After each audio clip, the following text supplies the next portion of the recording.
বলছি, সেদিন জাহান্নামীদের ভীষণ কষ্ট হবে, আর জান্নাতীদের জন্য অত্যন্ত আসান হবে, অবস্থাটা খুবই আরামের হবে।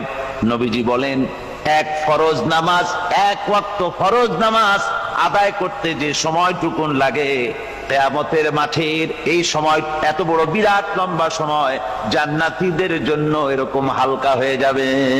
সুবহানাল্লাহ। হযরত আবু সাঈদ খুদরী রাদিয়াল্লাহু তাআলা আনহু হাদিস কেন বর্ণনা করেছেন, এক ওয়াক্ত নামাজ, একটা ফরজ নামাজ পড়তে যতটুকুন সময় লাগে, এতটুকুন সময়ের ভেতরে জান্নাতীদের কারবার শেষ হয়ে যাবে। সুবহানাল্লাহ বিহামদি। আর ওদের কারবার তো শেষই হবে না।